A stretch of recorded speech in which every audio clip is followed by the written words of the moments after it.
and parcel of essentially a deliberate policy to ensure that the people who have historically habited that area are put in their place, and that they must leave because it's not safe for them, because they have no place there, because the state will back them and will allow them not back the occupiers and not allow the habitual inhabitants to live peacefully in those areas. This incident is a part of it. We are not opposed to Buddhist temples being built. We are not opposed to Sinhalese Buddhists coming into the northeast and coming and living. I said this the other day in my budget second reading speech. That has never been a problem. But when the state systematically manipulates a situation where the people who have historically habited the area are put at a severe disadvantage and they are in fact disenfranchised, where their identity is being threatened, then that is a cause of conflict. And that is what is happening. That is what is happening. Now this particular vihare, that area, it was already being given to them. And because of the tsunami in 2004, there was a small building there. It got completely wiped out. And as a result, in 2004, that area was relocated to the Sangamitta Vihari in 2004 instead of this area that is in the beach. The 2004 government at that time allocated land next to the Sangamitta Vihare and made this public land so that it can be used for tourism.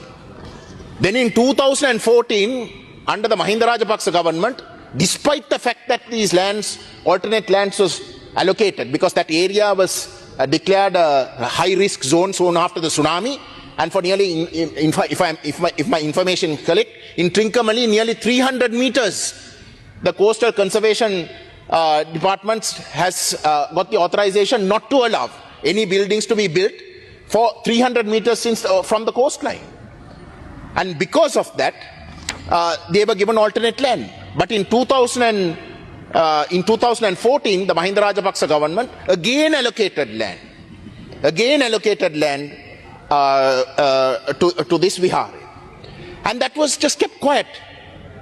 Everything was going on smoothly.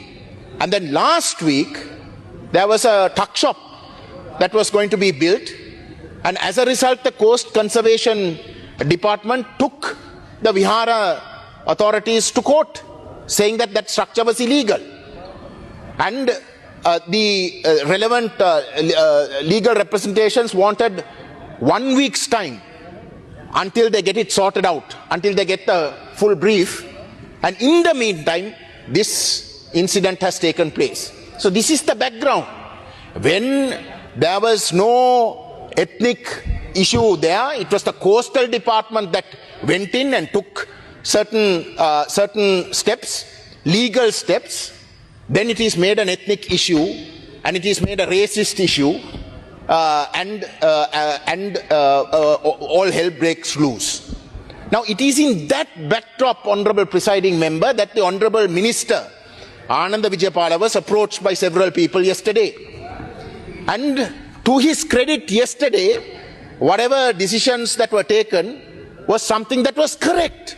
That is what your government came to power for, to stand by the law and to ensure that there is no racism, that there should not be any racism. But you backtracked.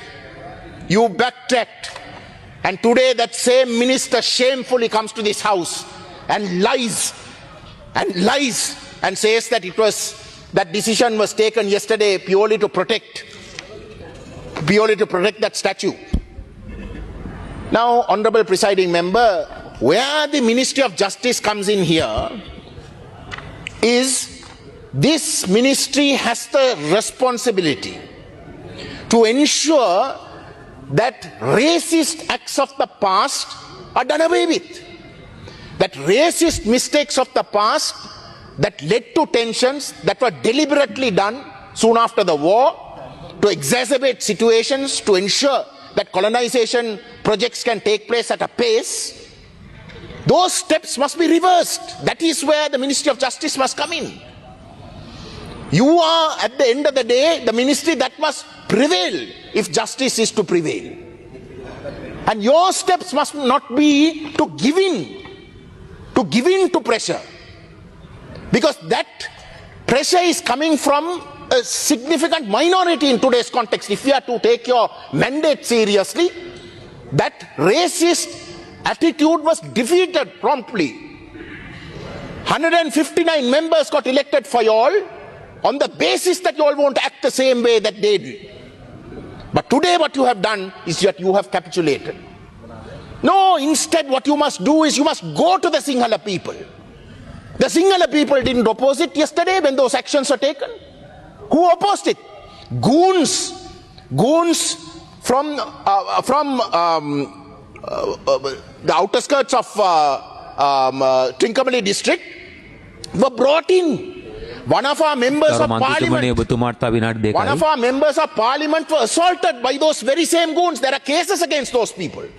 They were the ones who were brought in to create mayhem. The ordinary general Sinhala public did not oppose it because they voted for you. They voted for the honorable Tamil member who represents your party from Trincomalee. So it is your duty not to reverse and capitulate. On the contrary, what you must do is you must go to the people and tell them the truth.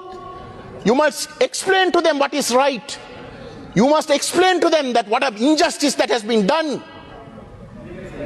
Instead of that, you have completely betrayed. You have completely betrayed those Tamils